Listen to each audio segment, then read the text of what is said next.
ولسه جولاتي مستمرة في الميدان العريق ميدان باب اللوق. هاخدكم لعمارة فخمة وراقية جدا وأثرية جدا جدا في ميدان باب اللوق، عمارة بناجة. هي عمارة ضخمة بتحتل الركن الشرقي لميدان باب اللوق، والعمارة دي اتبنت مكان قصر أحمد عرابي باشا. لما فشلت الثورة العرابية ودخلت القوات الإنجليزية مصر، صدروا أملاك أحمد عرابي كلها وحولوا قصره لمستشفى للجنود الإنجليز، وتم هدم القصر وبنت مكانه عمارة ضخمة هي عمارة بناجة. والعمارة اتبنت سنة 1875 على يد مهندس فرنسي. والميدان اللي اتبنت فيه العمارة كان يعرف بميدان الأزهار، لأنه كان بيتكون من حدائق كتيرة بتمتلئ بالأزهار. لكن دلوقتي بقت مكان الأزهار دي مراكن للسيارات.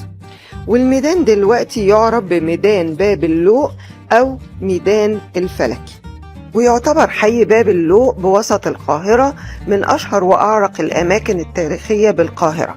الحي ده عمره 700 سنة وبيحتضن ملامح وسط البلد أو شوارع وسط البلد. واللي أنشأ ميدان باب اللوق الملك الصالح أيوب لممارسة رياضة الفروسية وركوب الخيل والرماية. تعالوا بقى أخدكم بجولة داخل العمارة. ده كده إحنا داخلين على المدخل بتاع العمارة، والمدخل له اتجاهين، المدخل شرقي وغربي.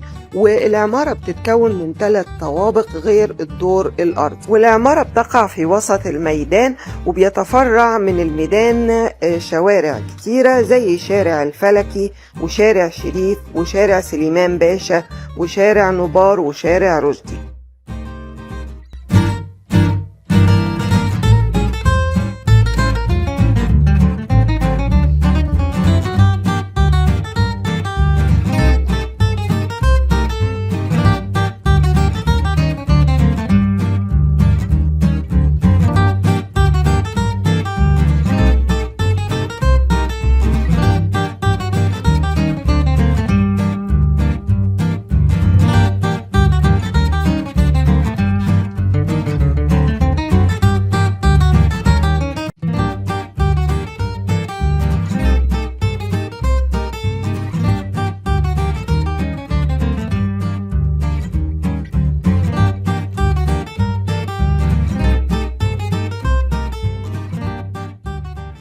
يا رب تكون جولتي عجبتكم في عمارة بناجة، واشوفكم في جولات جديدة. باي باي.